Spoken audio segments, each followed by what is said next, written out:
مناظره شیخ خجل و شیخ حکیم. مکان: یک محفل شبانه در شیراز. شمع‌ها سوسو می‌زنند و بوی عود در فضا پیچیده است. سعدی با قبای آراسته و چهره‌ای متفکر نشسته و حافظ با لبخندی مرموز نگاهش را به اطراف می‌چرخاند. سعدی با حالتی از غرور و طعنه: خواجه، خوشحالم که پس از این همه سال شعر تو هنوز در محافل ما شنیده می شود. اما کاش کمی از ابهام و رندی می کاستی تا مردمه ساده نیز از آن بهره‌ای می بردند. نه فقط جماعتی که به دنبال توجیه مستیشان هستند. حافظ با تبسمی زیرکان: شیخ خجل، مرا شرمنده می کنی. اما من فکر می کردم که حکمت و اخلاق آنقدر روشن است که نیازی به این همه نصیحت مستقیم در بوستان و گلستان نیست. گویا تنها راهی فهماندن سخن به مردمان درسی خواندن و حکایت گفتن است. سعدی: حکایت میگویم تا مردم از راه به در نشوند. تو با آن همه کلام شوریدات جوانان را به خرابات و میخانه میخوانی. این چه ادبی است که بنیان خانواده را ویران میکند؟ حافظ: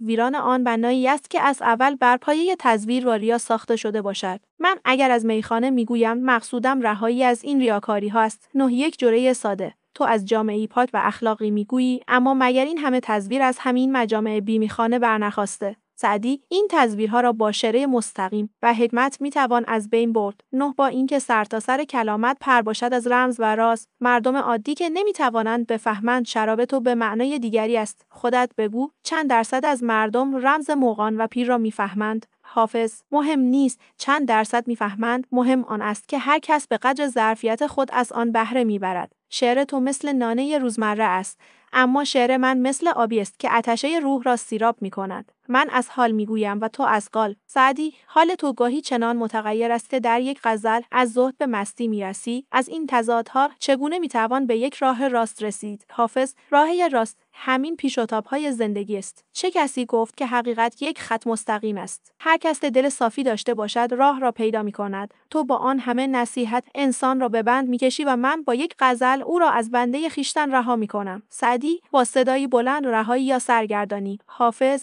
با لحنی آرامتر رهایی. شیخ: رهایی. حافظا: این چه شعر نغز است که میگویی؟ گویی از بوی گلاب و بلبل و میخوانی، ولی کلامت پر از رمز و راز است و هر کس به قدر فهم خود از آن برمی‌دارد. سعدیا: کلام تو گرچه پر از حکمت است، ولی گاهی آنقدر ساده و مستقیم است که گویی برای بازار و عوام گفته شده. من شعر خواجه را از باغ و گل و بلبل آغاز می‌کنم، اما مقصودم شراب و معشوق زمینی نیست. کلام من شاخه‌ای پر از میوه به برگ است که هر کس به قدر دل خود از آن می‌چیند و بهره می‌برد. شعر من شعر درد و داغ دل است، شعری که بوی غم و رنج انسان را می‌دهد، نه آن شعر که تو به ظاهر برای دلدادگی و خوشگذرانی می‌گویی. شعر من آینه درون است و هر کس در آن درون خویش را می‌بیند. خواجه: تو پادشاهی که هر چه می‌خواهی می‌گویی و هیچ کس نمی‌داند که چه می‌خواهی. شعر تو سفره‌ای پر از رنگ‌ها و طعم‌ها است، اما نمی‌دانیم که کدام طعم و کدام رنگ را باید برداشت. استاد: تو معلمی که حرف‌هایت را در گوش همه می‌خوانی و هیچ کس نمی‌تواند در آن دخالتی کند. شعر من آینه درون است و هر کس در آن درون خویش را می‌بیند. خواجه: تو آنقدر پیچیده‌ای که نمی‌دانم به کدام در تو را بخوانم.